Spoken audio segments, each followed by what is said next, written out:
Don't let yourself be led around by dopamine, okay? It is not the chemical for happiness. It is the chemical for more. And if, for my ADHD girlies, if you are led around by the idea of more, and I recently gave up sugar, so that's, for me, a great example. I was literally addicted to the idea of the next sugary thing.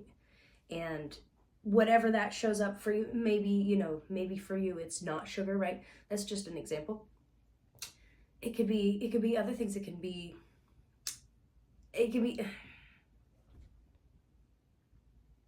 It doesn't have to be sugar. That's just the example that I'm using. But if you're led around like a dog on a leash by the idea of your next fix with whatever vice it is, you're being led around by dopamine. And I had to start taking basically a dopamine inhibitor. And I learned a lot about myself. I'm not on it anymore, but I learned a lot about myself. And what I want to share with you is, if you combine discipline with a really, really strong reason for that discipline, for me, I want to feel healthier, I want to be stronger, and I don't want to be controlled by my vices, so I'm cutting sugar, right?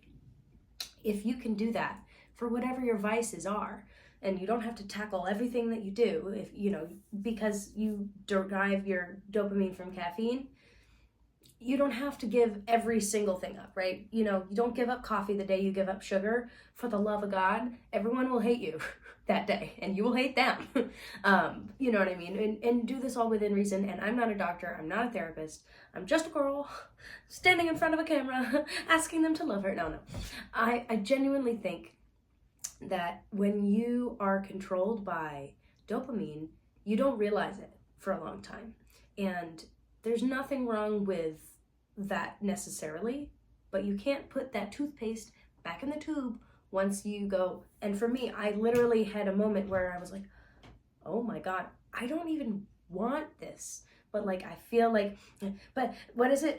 I don't want the candy, but the parasites. The parasites want the candy. It's that idea of, do I want to be controlled by a parasite? It's not a real parasite, but do I want to be controlled really by anything? No. I have free will. I don't have to eat that. I don't have to do that. And, maybe for you, maybe you should try going sober for a month, or if, whatever your vice is, try cutting it out and see what happens. And again, this is not medical advice. It's just, it might help you get closer to your goals, and it might help you get out of your head, and it might help you free up some noise, or free up some space that was occupied by noise.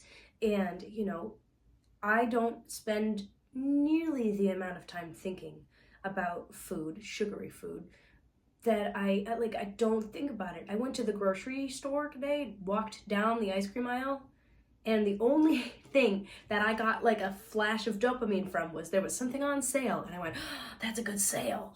But I wasn't thinking about eating a gallon of Turkey Hill ice cream. I was just thinking, oh wow, that gallon of Turkey Hill ice cream is on sale. There's something about changing and growing that will have you looking back very, very proud of yourself. I know I probably wouldn't have bought a whole gallon of ice cream, but I know that walking down an ice cream aisle would have been really hard for me in other times where I've gone on a diet or whatever, right? When I was on keto, first of all, I was miserable. miserable. I felt like I had the keto flu. I felt like I had the flu. Anyway, again, none of this is, I am not licensed. I'm just sharing my experiences, okay? But when I was on keto, I would have felt so depleted and deprived, and my inner child would have been crying at me and throwing a tantrum. I want the ice cream. I want it. And today it was, Literally the only thing that fired up what I think are my dopamine receptors was the sale. And I am from Massachusetts, so I love a bargain. I don't know what it is about Yankees love a bargain. We love to tell you how much we spent on gas. We love to tell you the deal we got on eggs. And okay, eggs are expensive. Like, tell me, how much did you? It's a New England thing. You didn't get it. Maybe you don't. Maybe you do. Whatever. That's besides the point, okay? For me, I feel like I can tell that I am growing and I am proud of myself because I didn't want the ice cream. I just wanted the sale. And I was immediately able to recognize that shift in myself. And I was on the phone with my friend and I was like, oh my God, like my dopamine is so different. Like what I'm getting dopamine from is so different. And I was just like, yeah, you can't be led around by dopamine. Like you can't. It takes your power away. And if you're living in a place where you're afraid of your own power, which it's okay, I've been there recently. It's all right.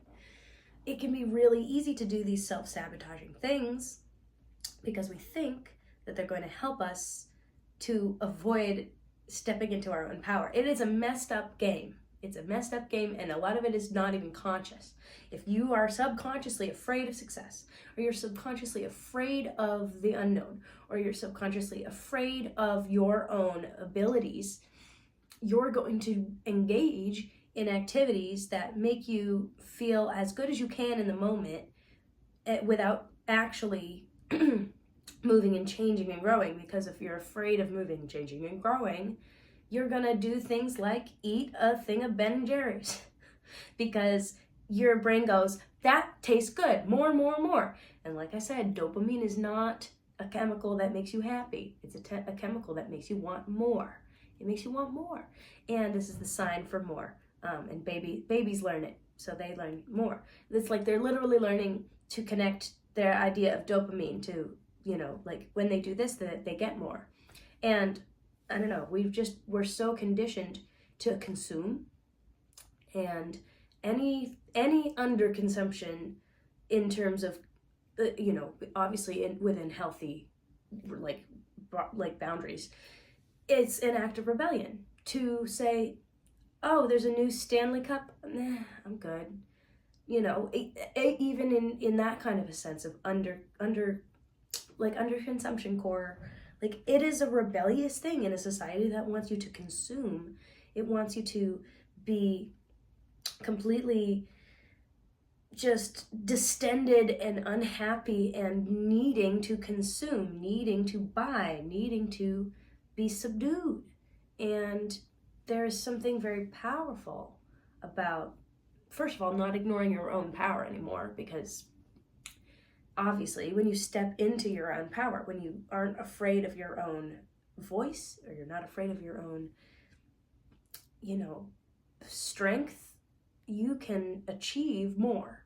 I'm not saying anything really revolutionary, but when you can take that and turn it into a positive force, if you're just like, it's not just that I'm not having sugar, it's that my mom, who's diabetic, is doing no sugar, no grain.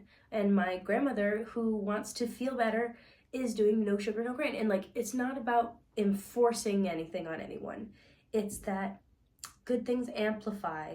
And if you can do like healthy things, they amplify. And if you can get away from like a big trigger for me, would be like emotional eating. That's huge in my thought anyway, a huge dopamine response. It's I want more because I don't feel good, and this will make me feel better. And yeah, I guess it does. It's not like Ben and Jerry's won't help. It's a reason why, you cry into your ice cream as a bit, right? Like, like me and Ben and Jerry, the three of us are gonna get through this. Like, there is a lot of cultural, and I'm not trying to slam Ben and Jerry's. Ben, Jerry, I love you. I've been to your factory in Vermont, but one of the best days of my childhood.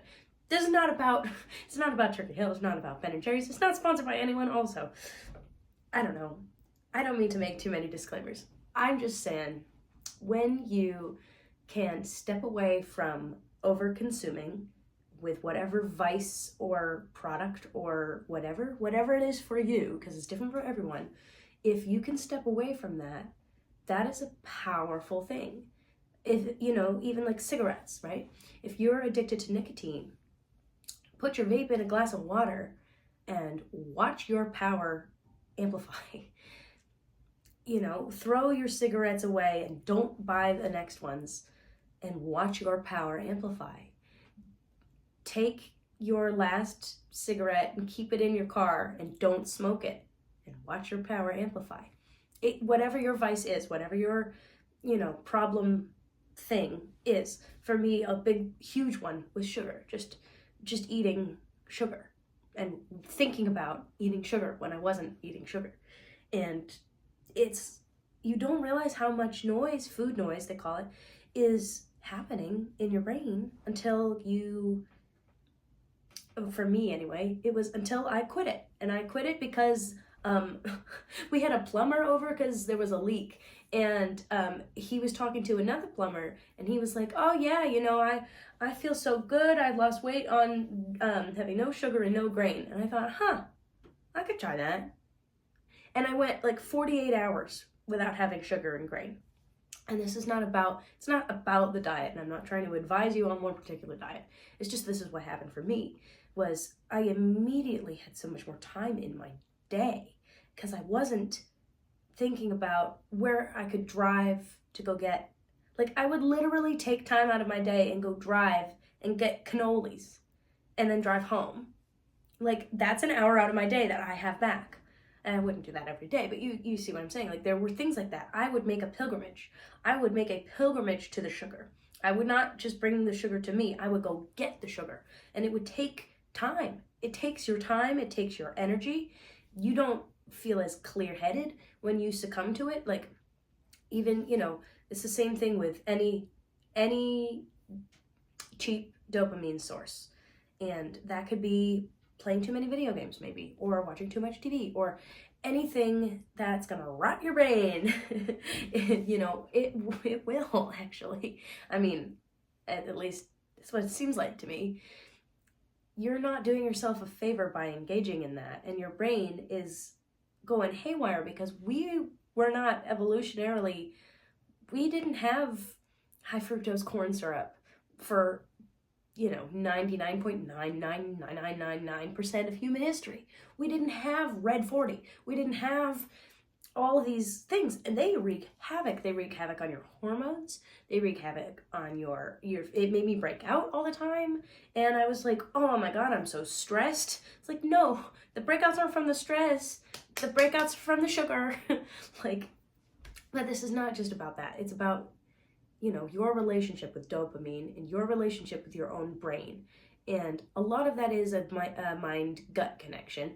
Obviously, it's going to be easier to think more clearly when you're putting good fuel into your body and, making sure that you're eating the right things, the right amounts of things, the right times in your cycle and stuff. It can be a lot to juggle, but I would rather juggle things that make me healthy than take an hour out of my day to go drive and eat cannolis and drive home. I would rather spend that time at the gym. I would rather spend that time anywhere else. And I still love cannolis, and I had cheesecake on my birthday, and I don't feel deprived, and this is not even really about my diet or whatever. And it's a metaphor for your relationship and my relationship, our relationships collectively, to dopamine and what it means when we want more.